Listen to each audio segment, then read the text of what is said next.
All right, welcome everybody to the Superspeedway Kings finale here at Daytona.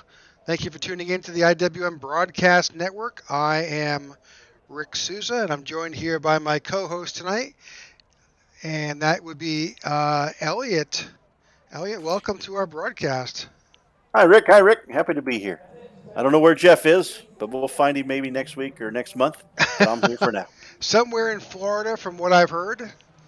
Oh, he's out there getting a tan. Then maybe he went to the race. Maybe that's where he's at. Yeah, I think it's a personal trip, but hey, all good. So we'll see how it goes. So we're right here. We've got the finale for the Super Speedway Kings here. Not a lot of competitors tonight making it out for the final event, but hey, it is what it is. We're looking forward to it. We're here. We appreciate those who are tuning in to race number 12 to see who will be our winner of our Daytona event. So we'll get started with some race information. They're currently qualifying now. Times are up. Dude Conrad currently holds that pole number with a 51.38, but there's still a number of guys left to qualify.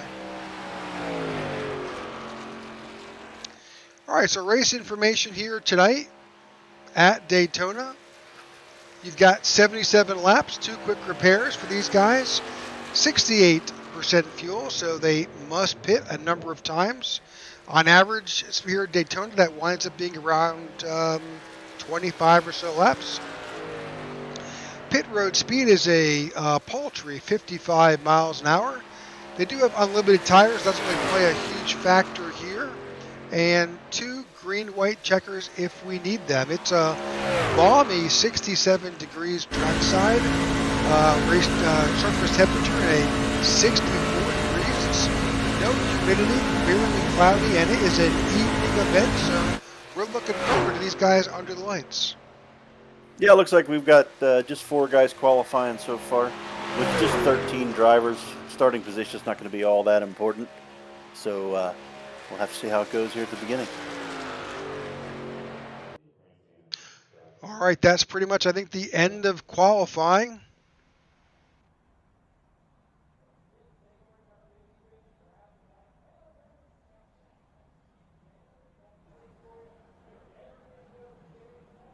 And bear with us if you see a little bit of glitch with their overlays.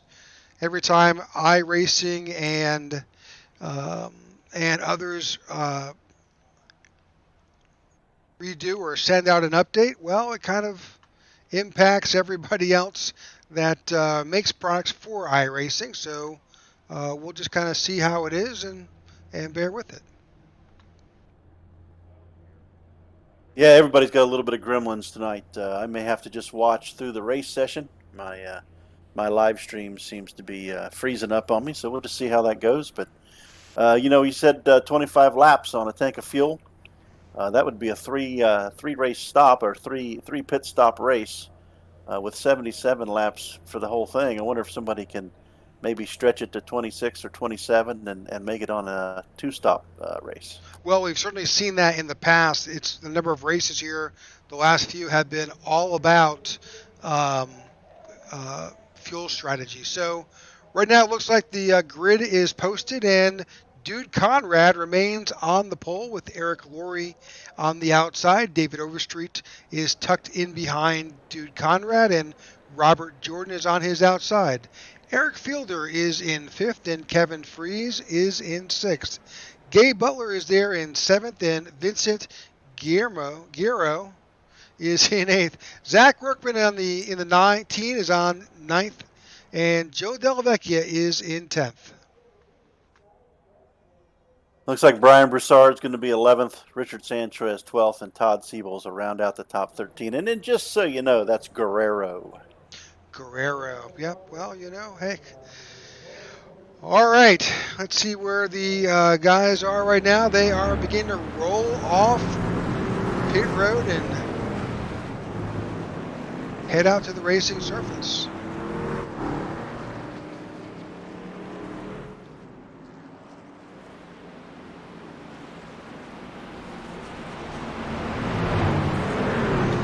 All right, so we thank you for joining in tonight to the IWM Broadcast Network. We really appreciate you tuning in here for our last Tuesday night event until the next season of Super Speedway Kings. We're kind of in a little bit of a hiatus now on our Wednesday night broadcast. They're currently in recruiting. That's the Tech for Troops Cup Series, and we should be back to broadcasting, Elliot, sometime in May. April 26th is April the 26th. race number 1 of season 3.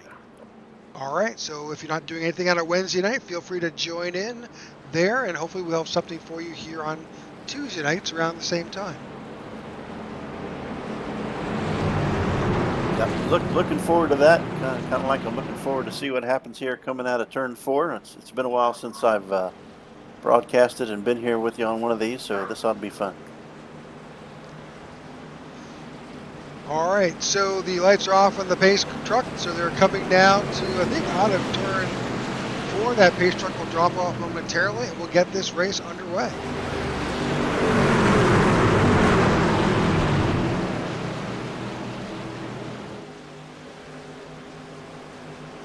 All right, that's Dude Conrad. He's in charge. He's our pole sitter, and there he goes. We are underway here at Daytona. Good start here at the beginning. Top line's a little more lined up. The bottom's a little broken up after the front 2. That's the 071 of Eric Rory on the outside with the 74 of Robert Jordan behind him. 25 of Kevin Freeze fills in third there. On the low side, you've got Dude Conrad and the 46 of David Holmstrom, followed by the 111 of Eric Fielder on that low line. And just like that, Eric Rory in the 071 drops down that low line. We've talked about this before. Every time we call out a placement, it'll change with this group of guys. Yeah, you see that low line really work through the front of the corner and through the middle of the corner, and then that high line gets a run off the corner. I wouldn't be surprised if you see that 74 truck up in front of that bottom line.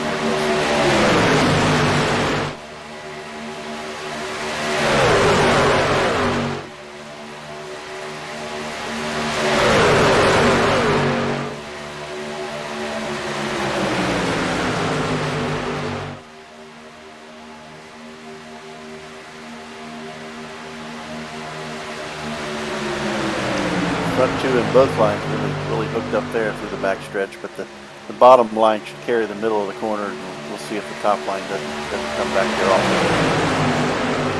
Good two-wide racing here at Daytona, Super Speedway Kings. Robert Jordan just has a nose out on that outside line in that 74. He's dealing with the 071 of Eric Rory. He is in charge of that low line. Got a great push by the 8 of Duke Conrad. Yeah, both the top 2 cars, the 2 on the top and the 2 on the bottom, are both doing a really good job staying tight, pushing each other. So yeah, they're doing a good job.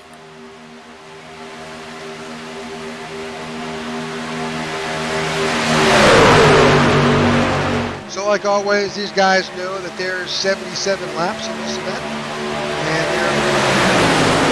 they're biding their time a bit to some extent. Knowing can't win it on lap 3. No, you can play strategy in this race and get 3 or 4 minutes truck to kind of pit off sequence, and sometimes go faster than the pack, at least go just as fast as the pack. So yeah, it's time to ride around a little bit and get used to everybody, get used to how the track feels, and then go from there.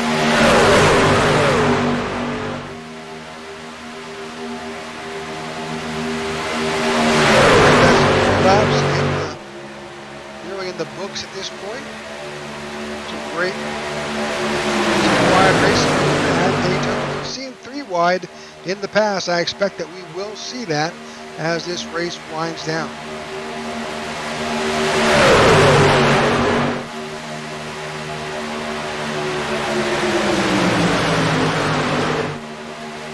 Yeah, 3-wide racing is always exciting.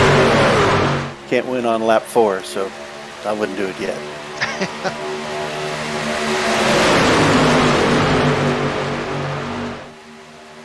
Well, this is our final race of the season. We've had just a heck of a good run. This is our 12th event with these guys, and it's just been amazing. And typically what we see here is just what you're seeing tonight. Great 2-wide and 3-wide racing here. Guys who are super respectful of each other and race well around each other. Yeah, they're absolutely showing that right now. I'm trying to look through the information here to find out where our point is. Chance for some movement. If I get a hold of that.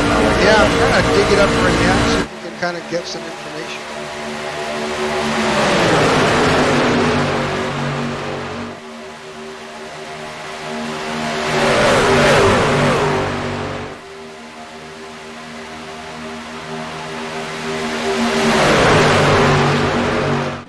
Season 9 of the trucks. Let's go over to standings.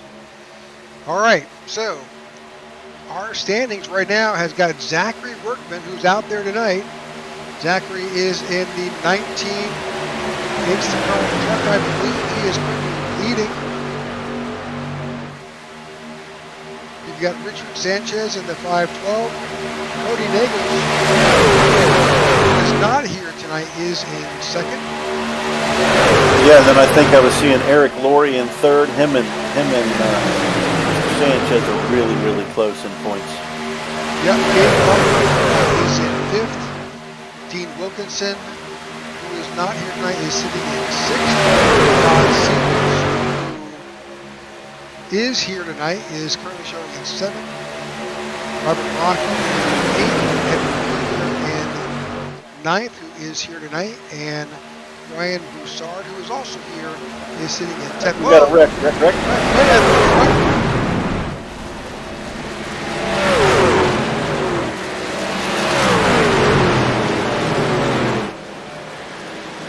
All right, let's get a look at that real quick.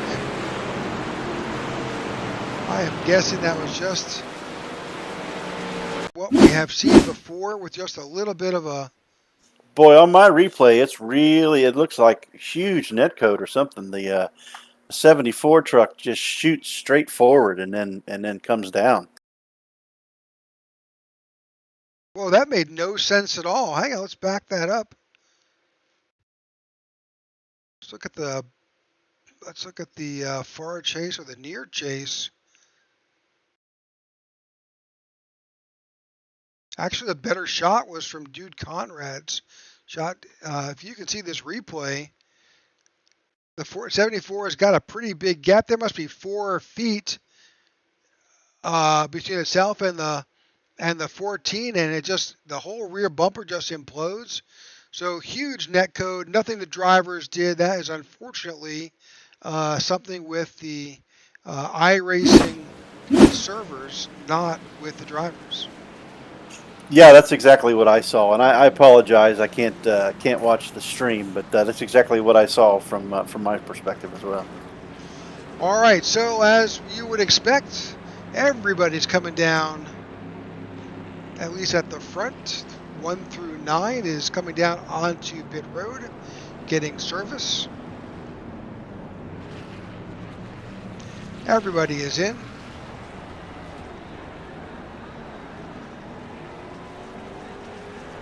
Looks like just gas only for the ones I can see here.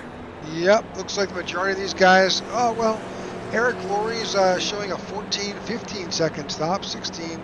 A number of guys, they went ahead and got some tires.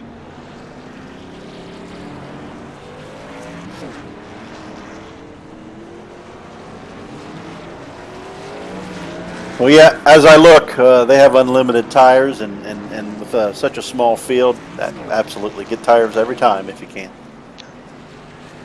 All right, our first caution of the night happened early tonight, lap 9 of 77.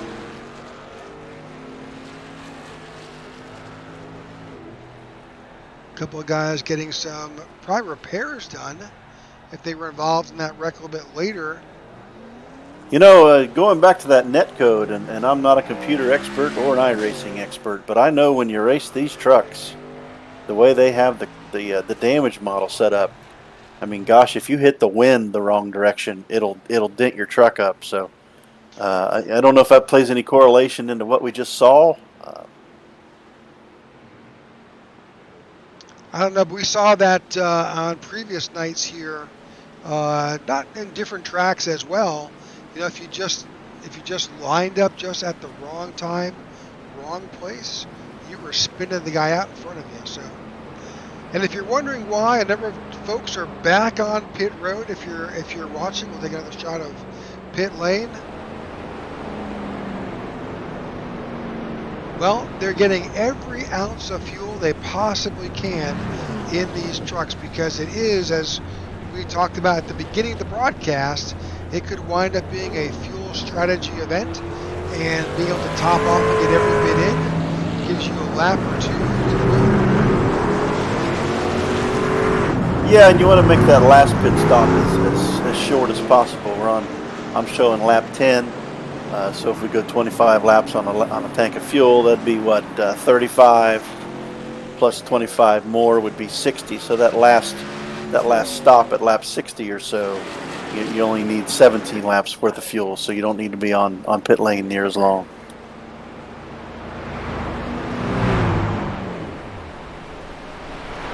All right, so we are currently at lap 10. The lights are off on top of the pace truck, which means we are going back to green flag racing next time they cross the stripe.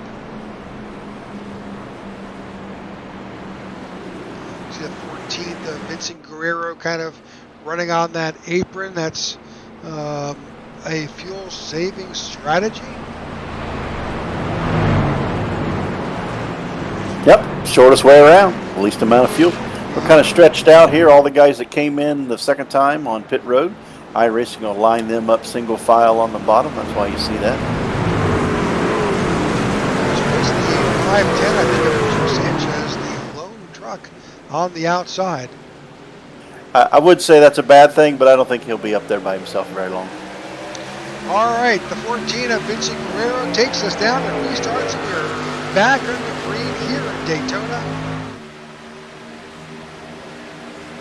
Richard Sanchez on the outside. Zachary Workman, their points leader, in that 19-inch car truck is right there. He's pushing the 14 through the corner. Yep, we're showing 12 trucks on the lead lap with only the 74 Robert Jordan, who was involved in that accident just a little bit ago, one lap down.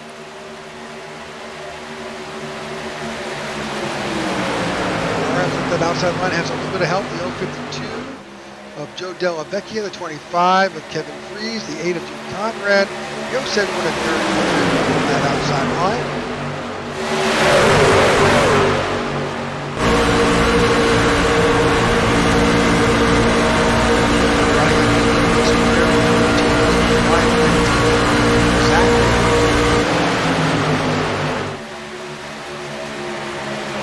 Yep, we're back to two abreast. You know, once you get two abreast and get all lined up, it kind of stays stationary that way. That's the way we're going to run this one. They could do it that way, or they could get lined up in a row, but either way works. So with this league of Super Speedway Kings, all of these trucks are configured by the drivers. This is an open setup league, and that means not like you see on a Saturday or a Friday or a Sunday night NASCAR event. They can control everything from the springs and shocks, how that truck is actually configured, and so how it behaves, especially coming off of it, is configured by the driver. Yeah, they can do lots and lots of adjustments before the race. Set the truck up however they want. And then there's quite a few adjustments that they can do during the race. And when you make those adjustments, you can usually feel a difference. It's been written into the code, into the sim. And if you make a change during the race, whether it's tire pressure or camber and stuff like that, you'll feel it. There are three wide coming off that turn.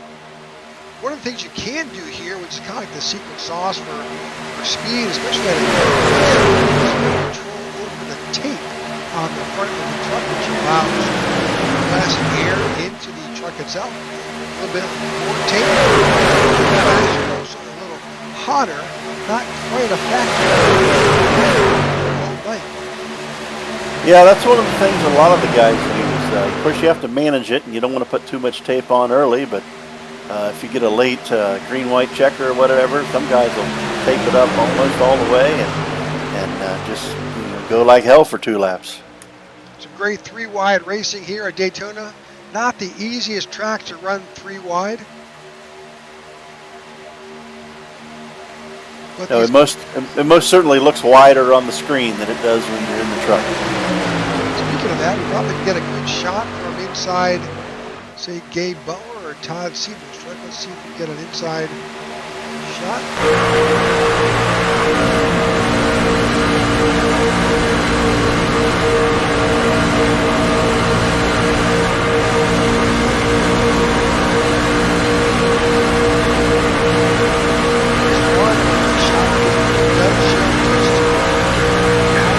Outside wall, that little bit of more contact that we just saw.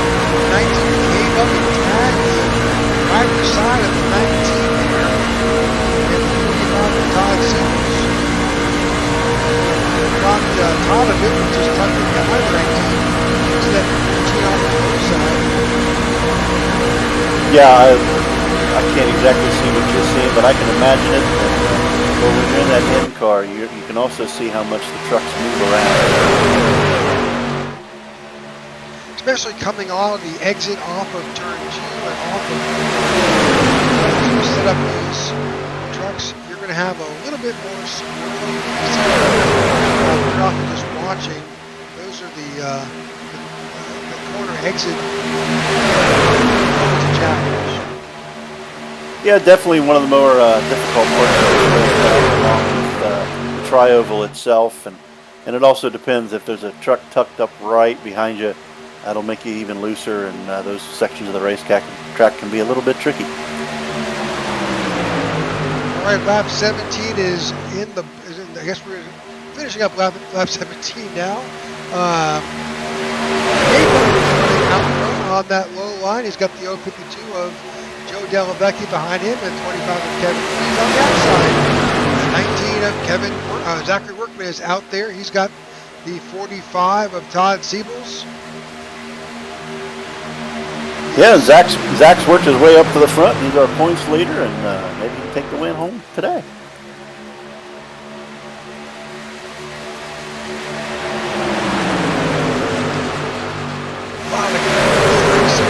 The Superspeedway Kings. Not a huge field tonight. Oh, contact! Oh. Big wreck. Most of the field involved. Looked like Zach got into the side of somebody there, or somebody got into him, but it was definitely between Mr. Workman and another truck there. I think that was the 88 of Gabe Butler. We'll have to go back and take a look at that. Pretty much again, wreck at the front. Yeah, now these guys have, was it 1 or 2 fast repairs, Rick? They've got 2 fast repairs tonight, which is a good thing. Let's back that up just a little bit. So it looks like let's see how this plays out. So we're right behind looking at the 19 of Kevin Workman. He's got the 052 in front of him. He drops down and continues to come down. Unfortunately, the contact is, let's go back and see if we can get a better shot from the 25. Let's back up a bit because I could be wrong. It looks like another net code. Let's just.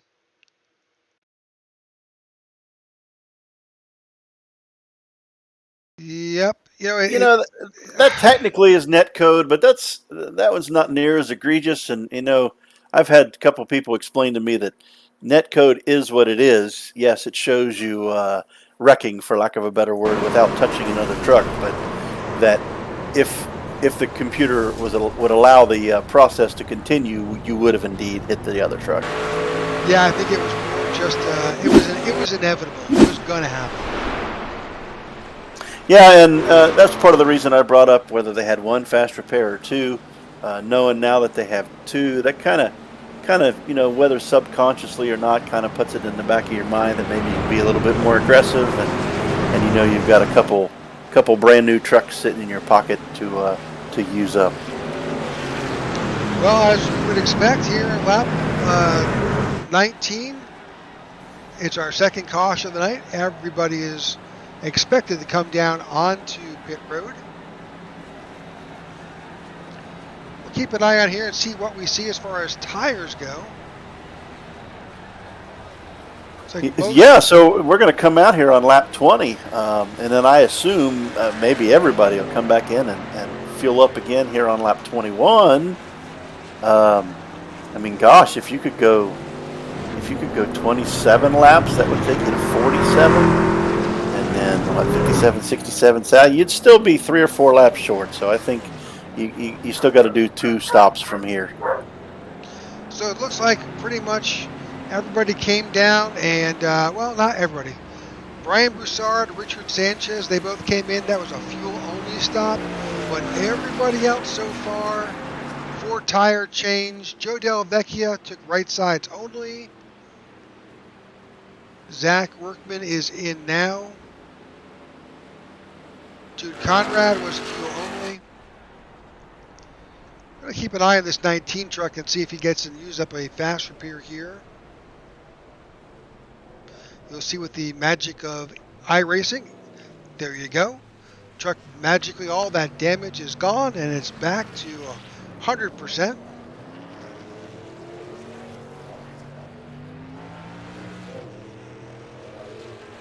Isn't that a nice thing to have? Don't we all want a do-over in our lives? Don't you wish it worked that way in real life? You come out from the grocery store and somebody's put a big old dent in your door or your truck, and you just kind of wave a magic wand and it disappears. All right, you're seeing the balance of the field come back down now. As we talked about before, they're doing that to top off their tanks and get back out, with the expectation is that they'll run clean and green for the rest of the race.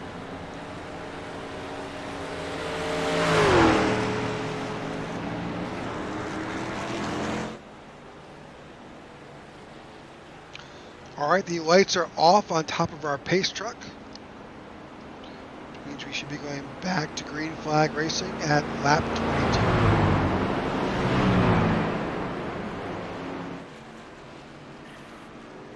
Yeah, 20. I'm just thinking 22 and 50 is 72. That'd leave you 5 laps short. Could you save 2.5 laps with each tank? I don't know. Don't know. I wish we had a calculator to keep up with, or at least a tally somewhere to keep up with who has a fast repair, who doesn't, but iRacing does not provide that kind of information to broadcasters.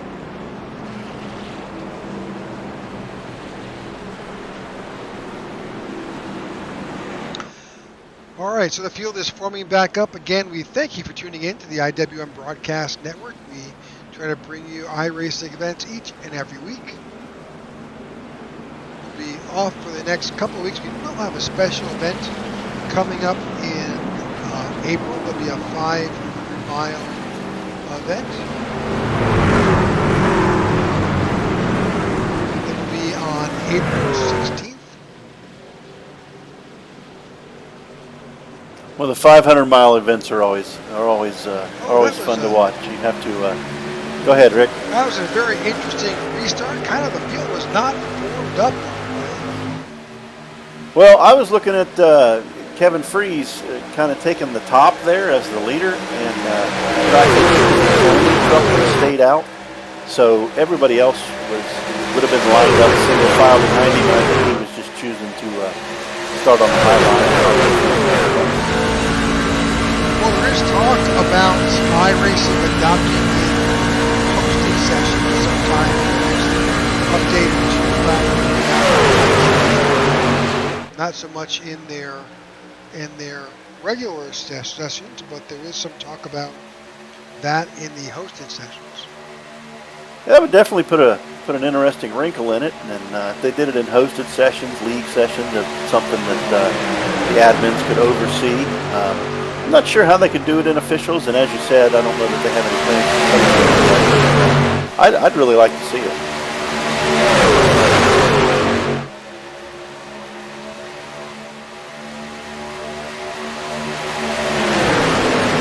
We've got all 13 drivers back in the lead pack again. That's great to see. Kevin Freese is leading from that outside line. He's got the 510 of Richard Sanchez down beneath him. The 745 of Brian Broussard is behind the 510 of Richard Sanchez in that line with the 14 of Vincent Guerrero. On that outside, Kevin Freese is there with the 052 of Joe Della Vecchia, the 071 Eric Flory is there, and that outside line is coming. It's coming with the 88 of Gabe Butler, 8 of Conrad, and the 19 of Zachary Workman. There we are, 3 by 3. Yeah, the three of them were just got lined up in the back of the group there and got up on the high side and have stayed together and come to the front here.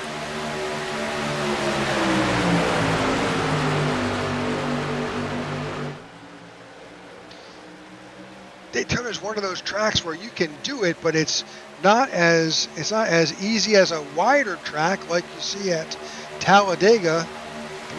Going 3 wide here at Daytona is not for the faint of heart. It definitely takes some concentration, but those three guys made it look easy there. They did. Plus a little bit of you've got to have some contact. Again, more contact. Oh, no. And there we go. Big wreck again. Lap 25, another incident, and the 19 is also involved. Yeah, you know that started about 100 yards before it finished there.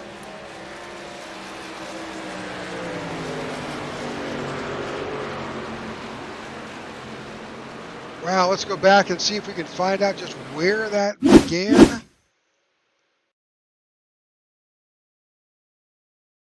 If you go back, it's both the yellow trucks, and you'll see them kind of get together somewhere, either coming out of the tri-oval or while they're in the tri-oval, heading into turn 1. And then they get straightened out for a couple 100 yards, and then they kind of get back together, and it all kind of blows up.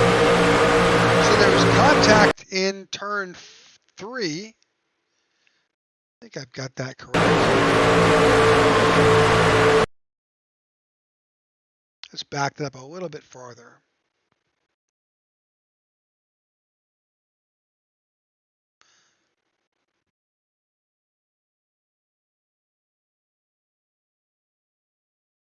All right, we're coming into the trial. Well, that was turn 1, so let's go.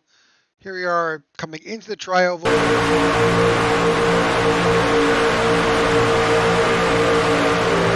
Side by side.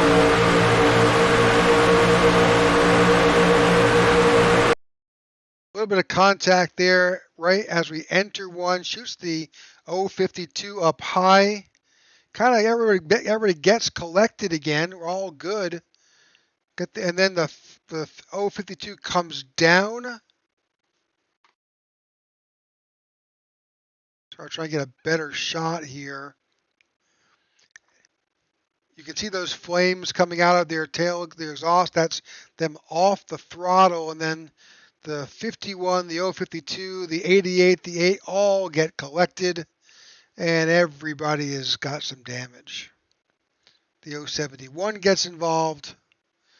And we saw the 19 as well, spinning also collected in the event. So, yeah, I believe we've lost the 052 truck from the race. He may have been out of fast repairs. And I'm showing Zachary Workman, our points leader, a lap down.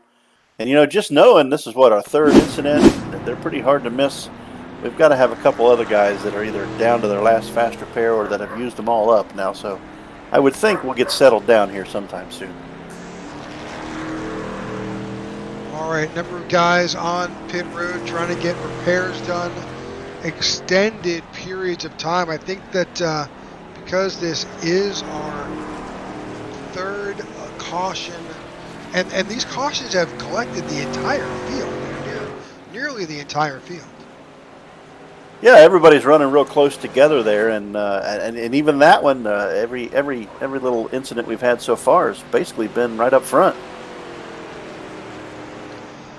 Conrad is still in the pits getting repairs. He's been there for nearly 2 minutes. The 071 of Eric Rory is in there getting repaired. I think the 052 has retired. Zachary Workman is also on pit road. He's been there for nearly 3 minutes trying to get some work done. So, well, the lights are still on the pace truck. We are here at lap officially 27 of our 77. We do have a number of trucks who have been on the pit road getting work done for an extended period of time. This third caution has collected a good number of drivers, and so as we saw, these guys will be out of their fast repairs, or at least maybe they're protecting a fast repair. I have to assume that Zach and Dude Conrad are both out of fast repairs. Dude just went down 1 lap, and now Zach is down 2 laps, staying on pit road there.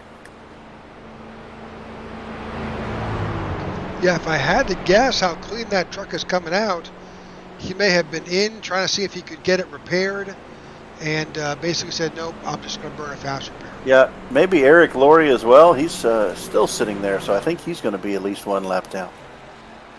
I'm going to get a better shot of that Eric Laurie truck. You can see he's got some significant rear end damage and side damage, nose damage.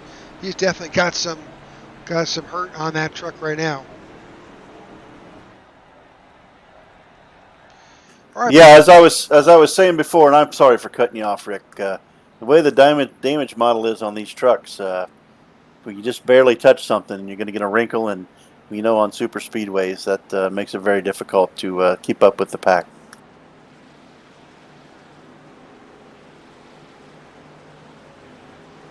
All right, lap 28.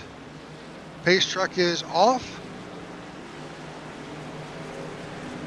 That's Robert Jordan in charge, and we are back to green flag here at Daytona.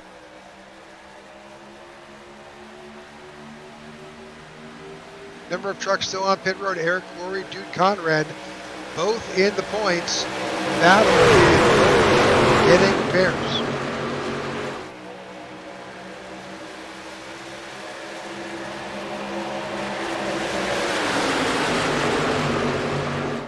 Now Zachary Workman is 1 lap down. Yeah, we've got 10 trucks up here running now, and you're right. The one truck is still a lap down, but you know he's got plenty of time. The incidents we've had so far, my guess is we'll have at least 1 more. And he'll be the lucky dog with the other guys still sitting in the pits. Might do them all some good to just maybe chill out a little bit here and run some laps. Yeah, we looked at it. It looks like that first incident was a computer glitch, not so much a driver error, but that second one may have been attributed to a driver. Yeah, that first one was definitely unfortunate. I don't know that that was one of the more egregious ones where it just kind of shoots the truck forward like that. Yeah, I don't think I've ever seen one just like that. All right, lap 30 here at Daytona. Again, thank you for the IWM broadcast. We appreciate each time you tune in, and certainly if you have the opportunity, whether you're watching this live tonight as we're streaming it, or you are watching it in a replay on one of your favorite streaming platforms, YouTube, Facebook, Twitch, yes, I'd like you to follow along so you can get updates when we have other events that we can bring to you.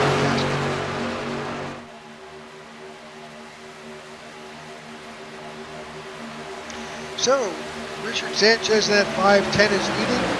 That 19 truck is a lap down, but he's out front. He's trying to stay just 1 lap down by out there in front. When the caution comes out, he'll be able to go all the way back around and just be 1 lap down. Yeah, and as we were saying there, this run here, and there's only been 2 or 3 laps here, but it's been definitely a little more subdued than the last few. Kevin Freeze on the outside, taking the 88 of Gabe Butler behind him. That 510 of Richard Sanchez is showing as 6 is behind him. That's David Overstreet.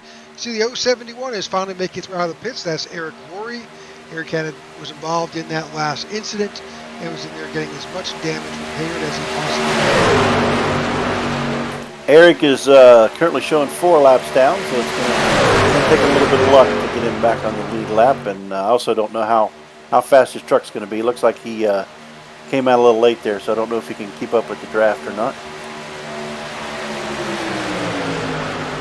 Yeah, right now if you're in the pack and you're running, your lap speeds are running around 186, 187. Not in the pack, Eric's running around 162, 163.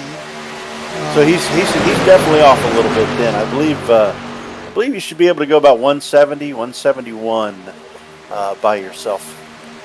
Yes, it sounds like he's got some engine damage. So there's still some damage happening on that truck.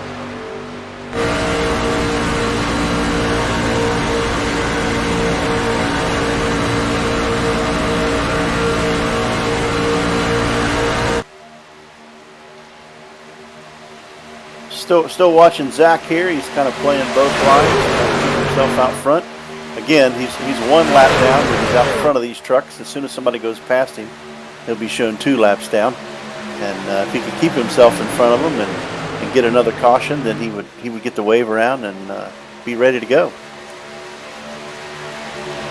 Yep, he's currently showing in 10th spot.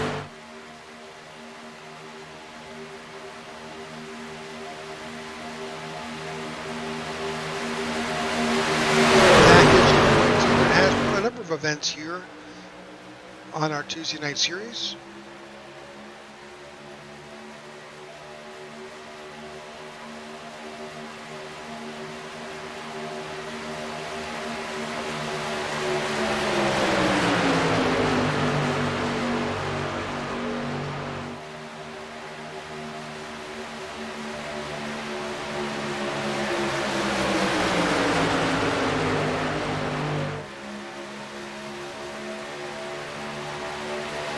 Right along with David.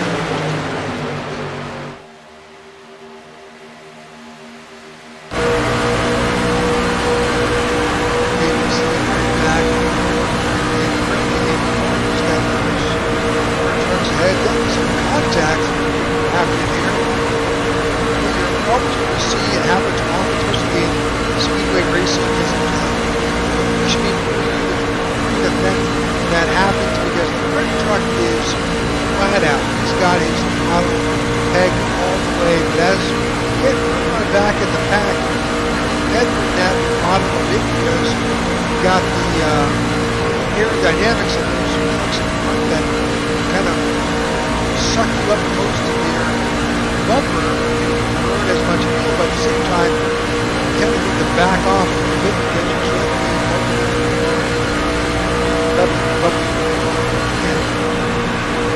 Yeah, what's the old adage?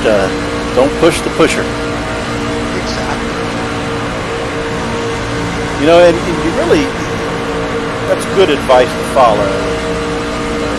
You can get really, really close if you're the 3rd or even 4th truck in line, but boy, if the 2nd truck is pushing the 1st truck, and then you come along there behind him and push up against him, you'll get that 2nd truck way out of sight.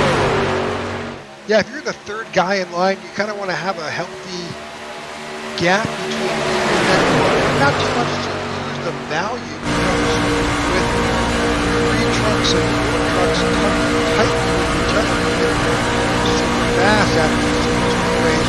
But you've got to maintain just enough so you're not impacting the bumper and getting that truck. Yeah, definitely an art, different set of skills that you use on these than you do anywhere else, really. Yeah, it's not like the same on a short track. You're expected somewhat to be tapping the bumper maybe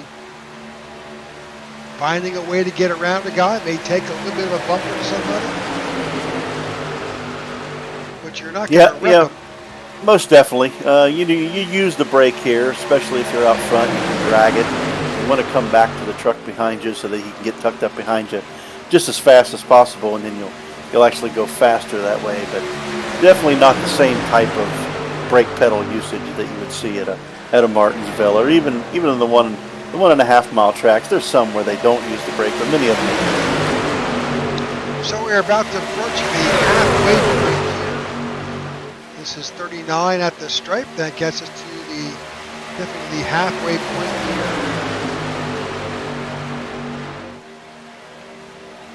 Currently Kevin Freeze on that outside is showing the top of the curve. They are coming up to the 071. That's Freeze running that high line, kind of. He knows he's down. He's just trying to give a little bit of space to the current leaders. Yeah, he's probably just riding around making laps now. He might be able to hang on with the pack, but it doesn't look like it. That's a shame. Eric has been so competitive all season long here.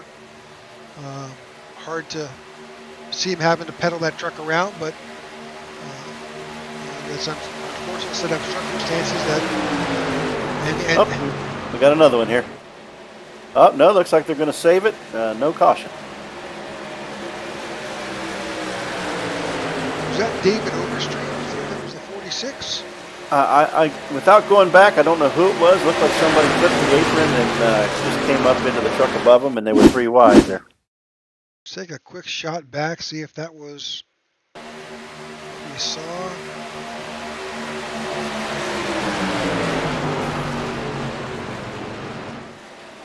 It wasn't, but it was close by. Let's back that up a little bit.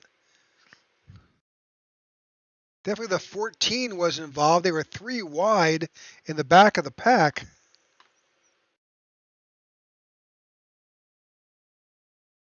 They were 3 wide with the 14. Yeah, I had a couple of guys here on the racetrack asking if that was netcode again. Well, take a look at it.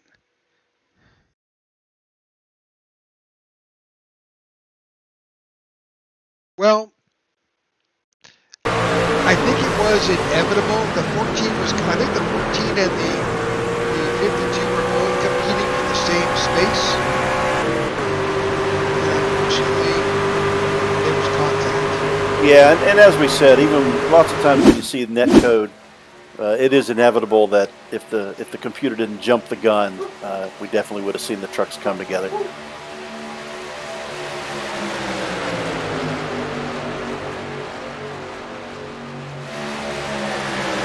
You definitely saw 3 trucks involved. The 14 was involved. I think the 52 was involved with Joe Della Vecchia. I'm sorry, not the 52. What was the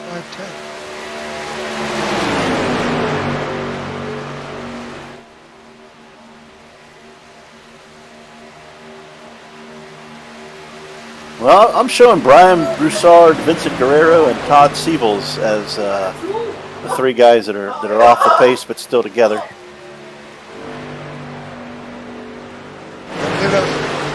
There was a yellow truck that was involved on that low side. It may have been the 45 of Todd Siebels. Yeah, they're working together. That 3 group you see on the screen, we've highlighted the Broussard, the 14 of Guerrero, and the 45. Yeah, we'll have to keep track of their lap time. It looks like they lost about a second and a half time lap. If they don't have too much damage and they can get tucked underneath each other, they could possibly run this front group of 6 down. Yeah, they're not quite running nose to tail. They're off about 10 miles an hour, running around 177, 178, 180, whereas your lead back, Kevin Freeze, Gabe Butler, at that point the 19 of Zach Workman there. They're running around 184 out of the corner. They'll head down into the trioval and then out at around 187.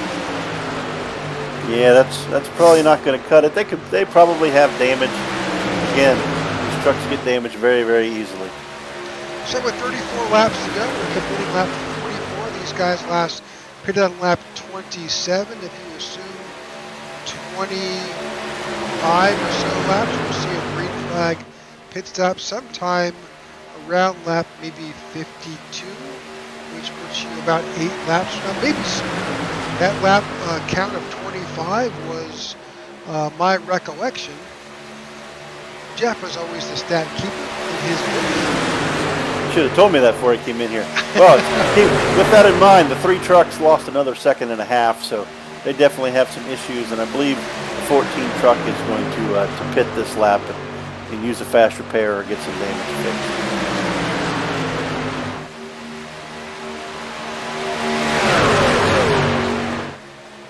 All right, the 25 of Kevin Freese, the 88 of Gabe Butler, Richard Sanchez is up there, Zach Workman. You've got the 46 of David Overstreet and the 111 of Eric Fielder. That is your top 5. 6 is the 745 of Bouchard, 45 of Siebels, the 14 of Guerrero. That's 8 both Guerrero and the 74 of on pit road. Looks like they went in for fuel and damage repair. Yeah, these top 6 trucks have kind of got themselves worked out here. Maybe they're in for the long haul. Maybe pit stops for too long here, and then that'll leave one more stop for the race probably. Checking out our track map, you can see that the lead is about to run up on the 71 and the 14.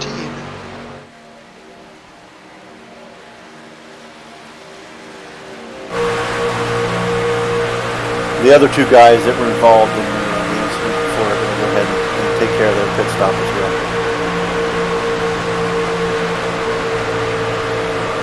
Showing that Laura Chase as the 71, he's still got that damage. The 14 is up there, he's just trying to get back to race speed. And the 19 of Workman splits the group and comes out in the lead. She's still a lap down. Well, I'm a little bit off on teammates here, but the Kevin Freese moved up to get behind Vincent Guerrero and help him keep up the pack here, I believe. Well, yeah, fair. In the boot knocker team, you've got the 071 of Glory, Zach Workman, Kevin Freese, Jim Conrad, and Gabe Butler. So a good group of teammates are running up there, but the 14 is on a different team. 14 is just a kind of a freelancer, not in a particular team that I am aware of. Well, he's driving the Budweiser truck, so that's a good one to help out.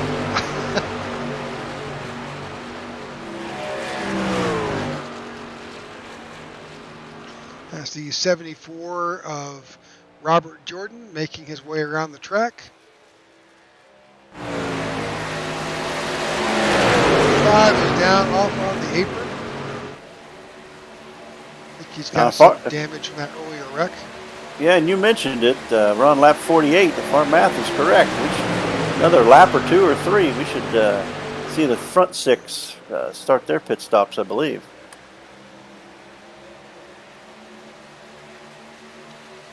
Got the 14 of Vincent Guerrero out front right now. Of course, he is actually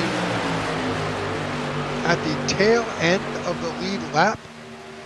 So he is holding on to that position and not going a lap down. Yeah, he's. I would say he's racing Zach, but he's actually a lap in front of the 3rd truck you see in line.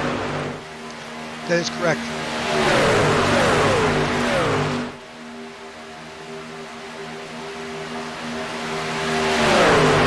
So the leader is Kevin Freese. 2nd place is Gabe Butler, and they're both split by the 18 or the 19 truck. We're seeing pits. We're seeing our leaders come down onto pit road. Lap 49 here. That's your top 5, definitely on pit road. 6 with Zach Workman in. They came in coming to lap 50. So they came in on what, lap 27? So not quite 25 laps, 23 laps.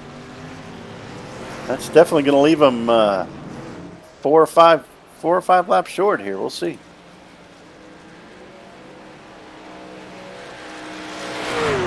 Richard Sanchez comes out early. He's got what looks like 9 seconds of time in the pits and may just have been fuel. Zachary Workman was in for 12 seconds. My guess is he got tires on at least one side. And that's pretty much what everybody else did with the exception of, let's just take a quick peek. I'm guessing that Edward Fielder, the 111, possibly got a 4-tire stop. Same thing with Todd Siegels, 4-tire stop. Everybody else left to right side. Yeah, I thought everyone, especially in that front group, would need to take a full fuel load. That would probably be 12 or 13 seconds. So you can do 2 tires easily into that. I think 4 makes you have a little bit longer stop to do that. Correct. We're seeing a 4-tire stop somewhere in the 14 to 15 seconds. And the rest of the guys, you are correct. Exactly, Elliot. That was, he took one side. About a 12-second distance.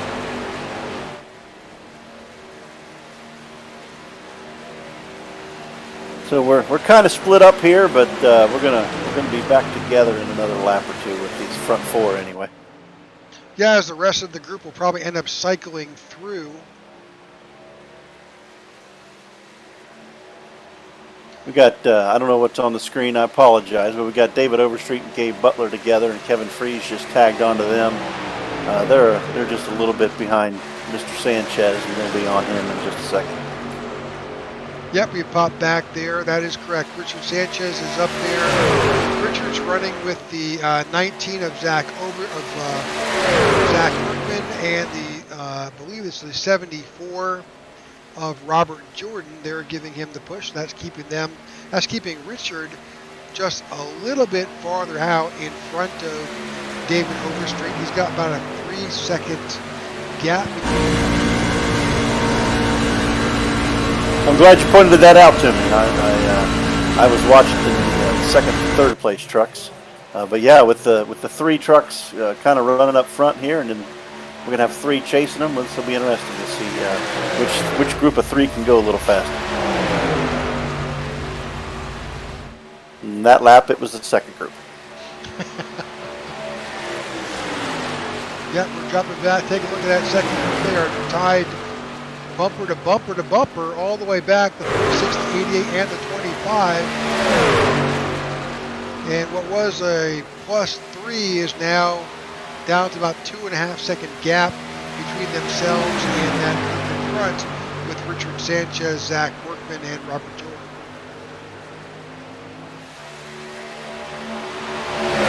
Yeah, the front 3 are going from about 184 at their highest down to about 180, so they're definitely slower than the group of 5 or 6 we had before.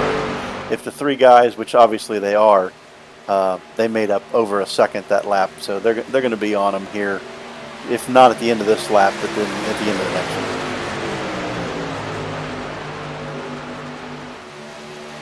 All right, 24 laps to go. They're not quite at the point yet where they could short pit. No, and maybe lap 22, so a couple more laps. Yeah, you can definitely do that as long as you coordinate it with a couple other trucks. Yeah, certainly you don't want to do it by yourself, not on the slope. No, that only works for about a lap or 2. Well, that group has caught up with that front pack, and so now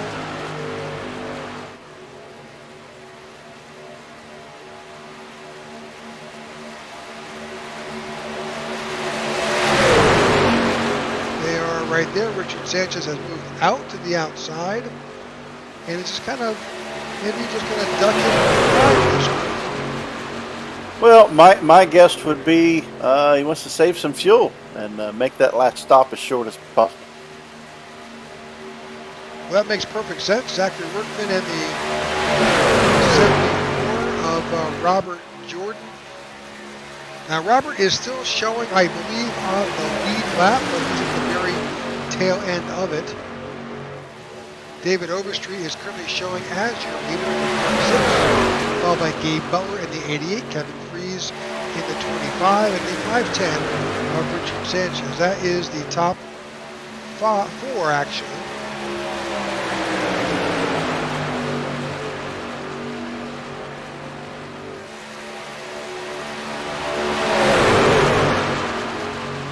With 22 laps to go here at Daytona. This is the Super Speedway Kings. Thank you that you're able to tune in and watch this event live, or if you're going to watch it later. We appreciate you following along and staying up to date on what this channel, the idea is to bring to you. Try to bring you good, competitive. There we go. So this must be the short pit we were just talking about. Absolutely. There we go. That is the short pit. That is the 19, the 88, and the 25. Kevin Freeze, Gabe Butler, and Zach Workman have short pitted. There's 21 laps to go. And they figure if they come in now, they've got enough. Yeah, they've got enough, and if all three trucks come out here together, and they get together as soon as possible, and like we said, run nose to tail, boy, they can get a gap on everybody else. Well, that's what they've done. They're coming back out, and they did a fuel-only stop. 88 of Butler, the 25 of Kevin Freeze, and Zach Workman joined them. So these guys, if it stays out, they're done. Now right in behind them, we've got the 46 and the 510. That's David Overstreet and Richard Sanchez doing the exact same thing, along with Robert Jordan in the 74. All three are short pitting here. Again, same strategy. So the fact that the other three just did it, as long as they're as successful with their pit stops, it should nullify what the other three were trying to do. And everybody should come out together here, all things being equal. All right, Brian Broussard. Robert Jordan stayed in longer. Looks like he's in for 14 seconds, 15, 16 seconds. I'm not sure if he got a penalty going in. Maybe a little bit too hot and is having to serve something, but he is currently still on pit road. Yeah, and the front three already went past David Overstreet. It doesn't look like he's going to be able to tag on to him, so that front three is going to be way out front here.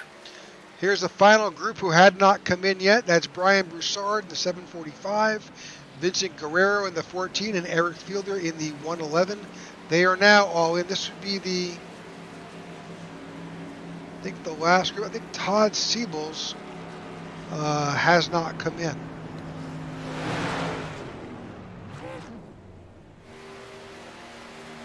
Kind of waiting for my thing to reset here. I'm showing Todd the last car on the last truck on the lead lap right now. Todd is the last car on the lap. Let's try to get a track map. This has completely split this field up. You've got Gabe Butler is currently showing in the lead. He's entering into turn 3. You've got the 46 and the 071 somewhere in the middle of the backstretch, entering turn 3 now, and the 111, that group that just came in, is now just getting on the backstretch. So really, with 19 laps to go, that series of short pits, which we mean by that is that they didn't have to pit. They had still plenty of fuel. Their tires were still good. But it's a calculation to say I'm going to have to pit one more time. It's better to do it now than to wait till the last minute or hope for yellow. Yeah, it's a good idea to get it over with. And the way it all worked out, it's really setting up for Gabe and Kevin here. And they've got Zachary here running with them.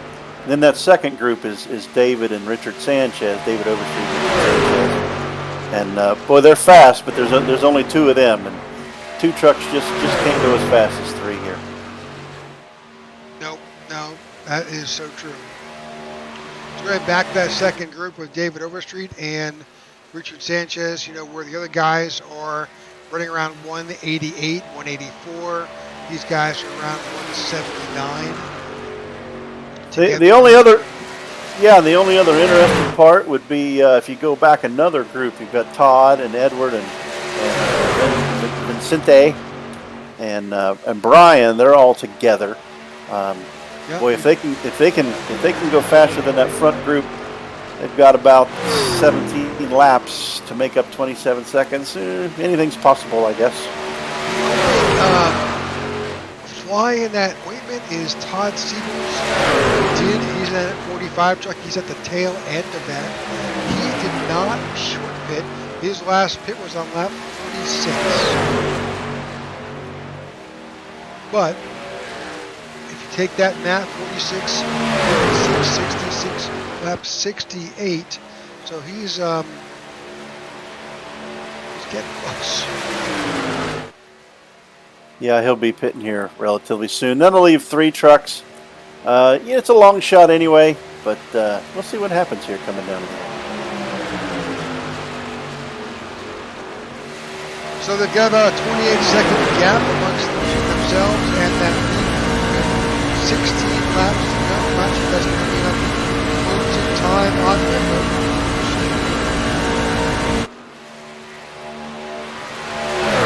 Well, the last couple laps, the front 3, and I'm including Zachary in that when I say that, the front 3 have definitely been the fastest group on the track here.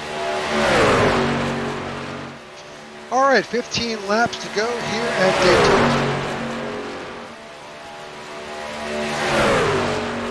Gabe Butler continues to show us the way. Kevin Freese is showing in second. David Overstreet is in third. Richard Sanchez in fourth. Edward Fielder is in fifth. Vicente Guerrero is in sixth. Brian Broussard is in seventh. Todd Siebels in eighth. Zach Richards in ninth. Robert Jones in 10th. Robert Houston in Vince. Aaron Corey is showing in 11th. Duke Conrad is still getting repairs done. I'm sure he'll back out and contend at all, but he showed us some great racing early on in that 8 truck. Yeah, he must have had some pretty big damage. He's been on pit road for about 37 laps now, so you can definitely have damage that adds up to 35-40 minutes. So Coming back, taking a peek at 510 of Richard Sanchez. He's got the 46 of David Overstreet. They're working together, try and get their way back up to front. Again, as we talked about earlier, kind of hard to do with a bit of tandem 2-truck racing. yeah, the 2 trucks they just don't stand a chance. And as a matter of fact, they've been losing a second or so a lap. Now the group of 4 that's behind them, they've stabilized. They're not making up any time, but they haven't been losing any time. And of course, they're catching the 510 and the 46. So they'll all be together sometime soon. But it's going to be very hard to get up to the front 3 here. Yeah, that 745 truck of Brian Broussard looks to be a little loose on corner exit, so he always has to, it seems like, readjust as he comes off of 4 and then off of 2. Well, this is open setup league. You never know how the truck was set up to begin with and how it'll change, and maybe Brian's made a few changes throughout the race as well.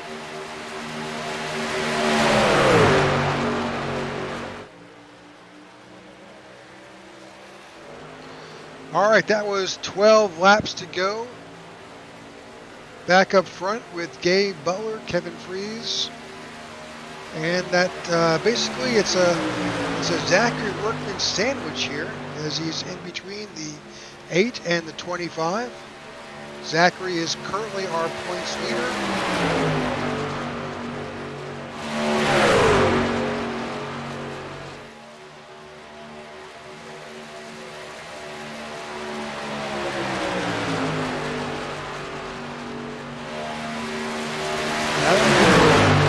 A lot of space between Zach and the 88 of Gabe Butler. Often he is right there pushing him. No, they've been running 183, 184 through the corners, and then and going about 186, 187 down the straightaway. After 188 actually this lap, so they're going really fast. So you get a shot inside the 25 for a lap or so.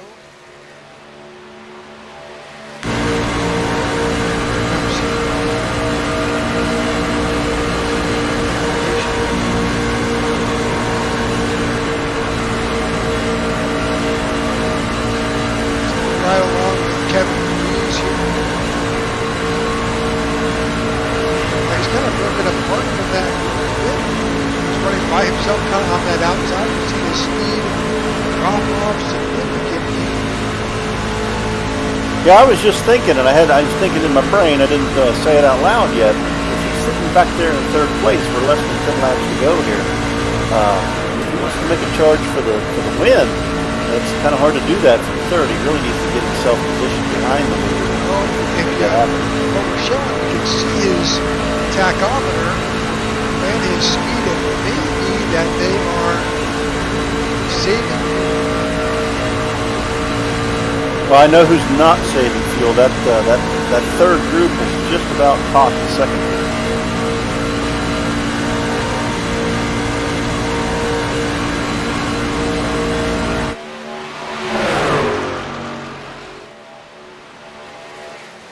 You're correct, and and of course, that third group is only 3 trucks now. Looks like the 45 has.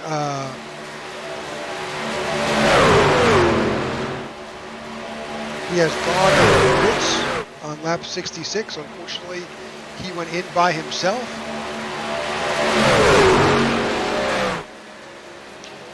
And look at that, you've got a blend now. So these guys have kind of figured out that they can probably run faster together as a 4 or 5 than they can as a 2 or 3. Well, they most definitely can. If they can get lined up and stay close to each other, try to stay as smooth as possible. The issue is laps. Looks like we're down to about 8 laps to go here. And they're about just under 30 seconds behind the lead group. That's correct. Gabe Butler's got front with about a 27.35 gap between himself and the 111 of Edward Fielder. That is a fairly significant gap when you figure 1 lap around is about 30 seconds running in the draft. Yeah, absolutely. And I think the second group could probably run a half a second quicker than the front group. But that just doesn't leave enough time. So we'll see how it plays out.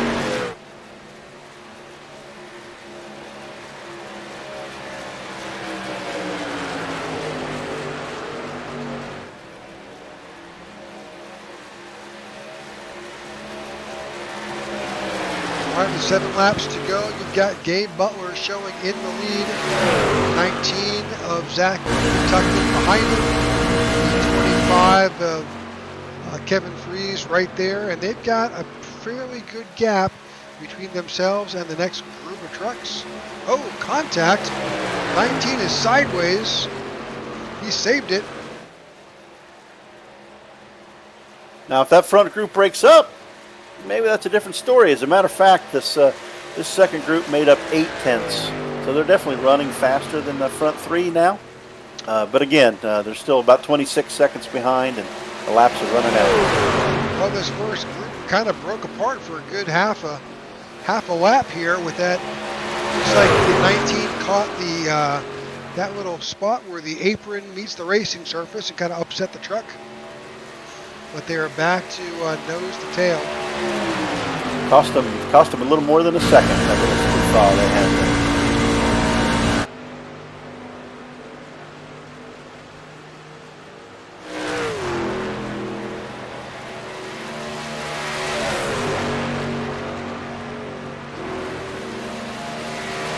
It's always a shock to the system when you put your left sides down on the flat off the racetrack. It definitely unsettles the truck. So you can see a big group of guys. That's the 111, 14, the 510, the 46, the 745. I think the 45 are all back there together. Trying to run down our leaders, but with 5 laps to go, that's going to be a challenge. Yeah, and I'm still seeing, well, I guess it's not Gabe. It looks like they flip-flopped here, but I guess it was Kevin before. Still seeing Kevin there kind of running third out of this group, and I think it's just a little harder to make a move from there if he wants to win the race. And really the reason I'm saying that is because he doesn't have any help behind him. If he gets himself up there running second, and wants wants to make a move here on the last lap. Maybe Zachary would go with him. It's really up to that third wheel, if you will, to decide who's going to win the race at that point.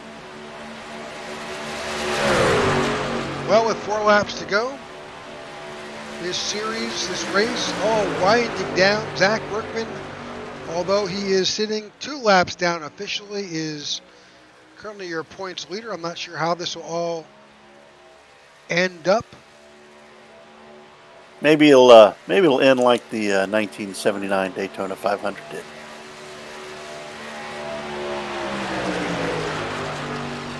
You threw it out there. Give us the details. See, I don't want to get the names wrong. I believe that was Cale Yarborough and Donnie Allison getting together down the backstretch on the last lap. And I believe it was the last Daytona 500 that Richard Petty won. That's correct. Yeah. And I think a fist fight ensued. I'm sure he appreciated that gift at that moment for his 7th Daytona 500. I think it was his 7th. I think that was the last one he won. I hope I'm not wrong about that.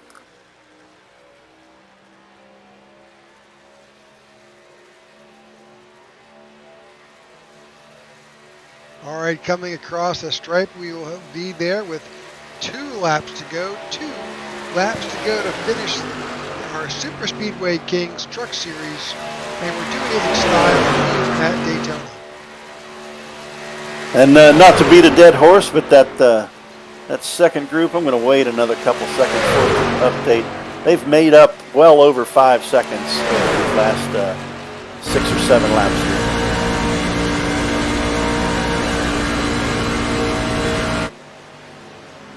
Yeah, we show, our statistician has them at 22 seconds, 21.95 seconds behind. And here you go. Here's your battle for the lead right here. It's 3-way crossing the stripe.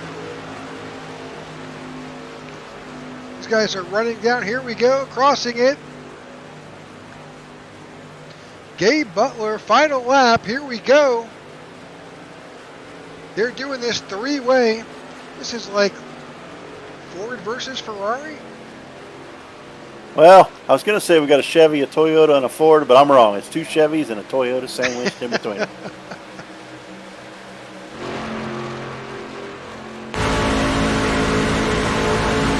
if they stay like this, I think that truck on the inside probably will have the advantage here, but we'll see. Maybe I'm wrong. Final lap. Here we go. They are 3 wide. Exiting the 4th turn and heading towards the front stretch.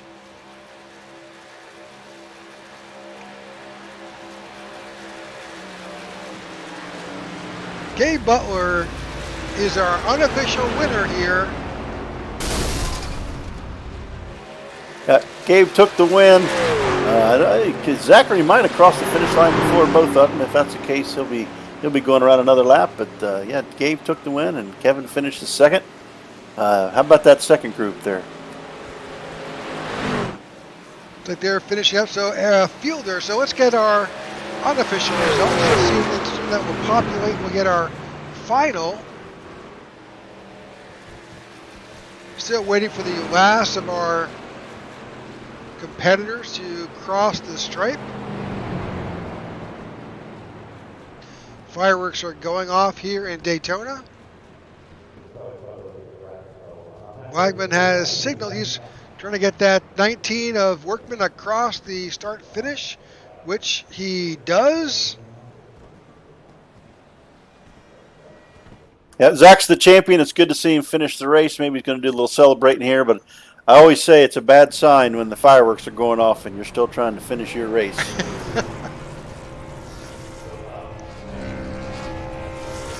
The guys are celebrating.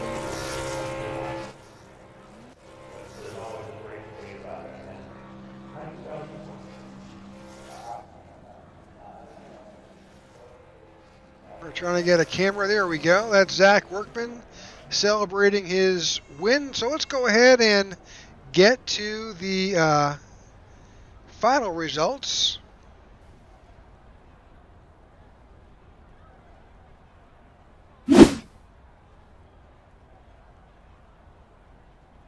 All right, Gabe Butler is your winner. Kevin Freeze in second. Edward Fielder in third. Vincent Guerrero in fourth. David Overstreet finishes in fifth. Richard Sanchez in sixth. Brian Broussard in seventh. Todd Siebels in eighth. Zach Workman finishes in ninth. Robert Jordan in 10th.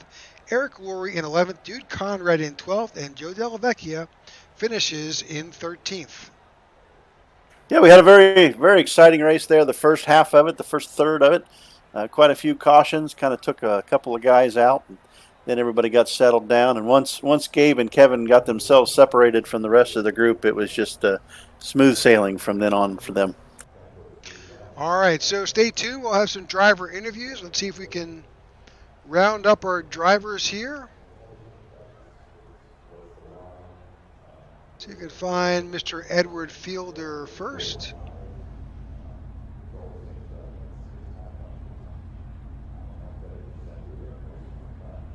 Don't think we see him currently in the Discord.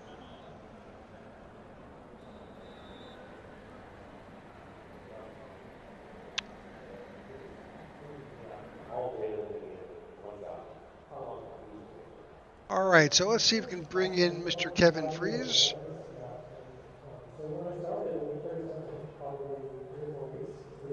Kevin, congratulations on your finish and on the season. Welcome to the broadcast booth.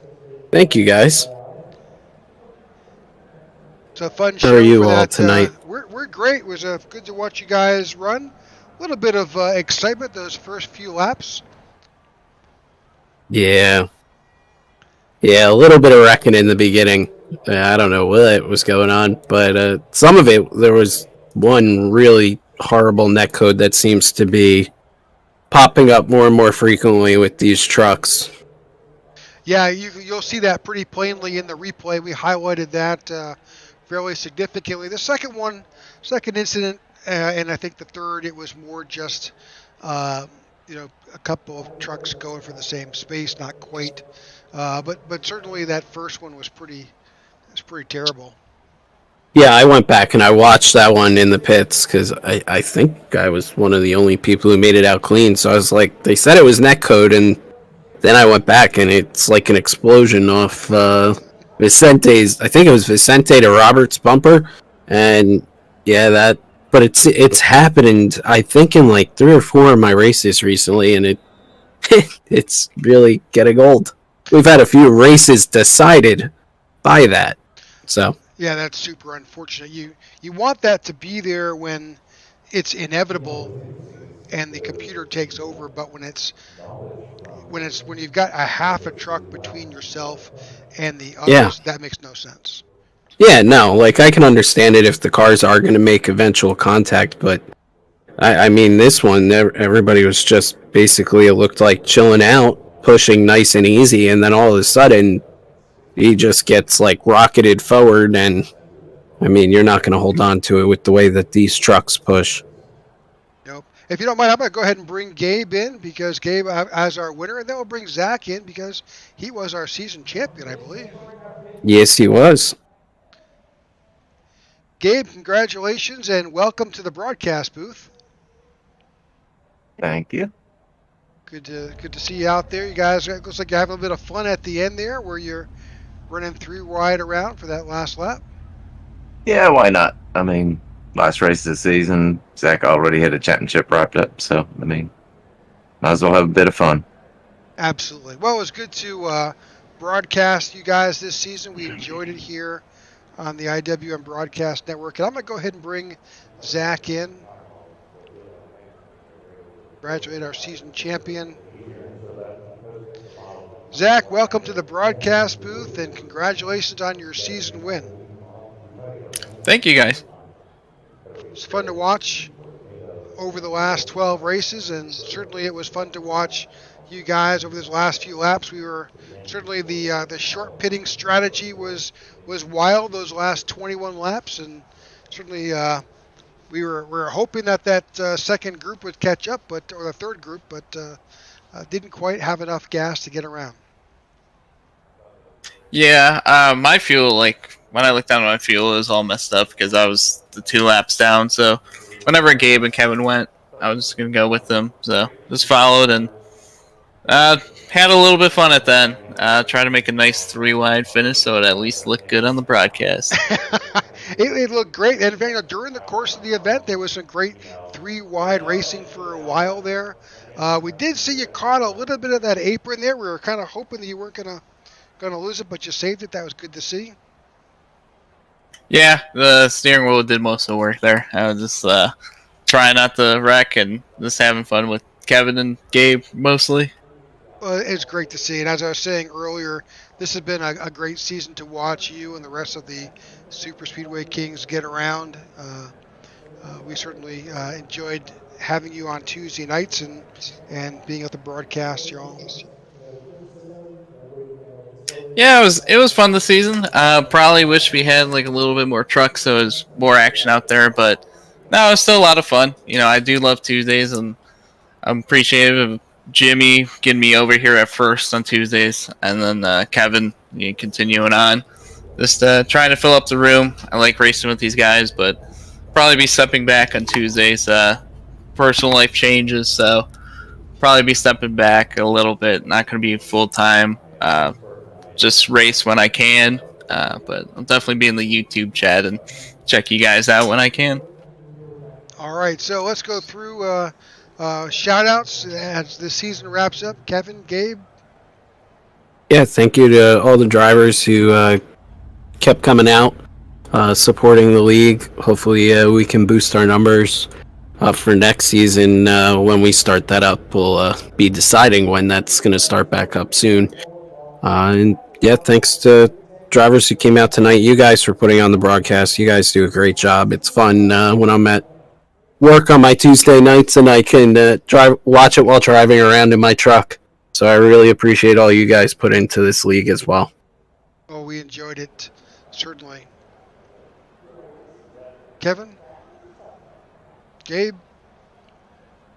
Yeah, I second what Kevin said there. Big shout out to all the drivers for coming out on Tuesday nights, and it's always fun. It's an open setup, so it's a bit of a challenge for guys, and of course to Kevin for continuing on the SSK league. There, it's a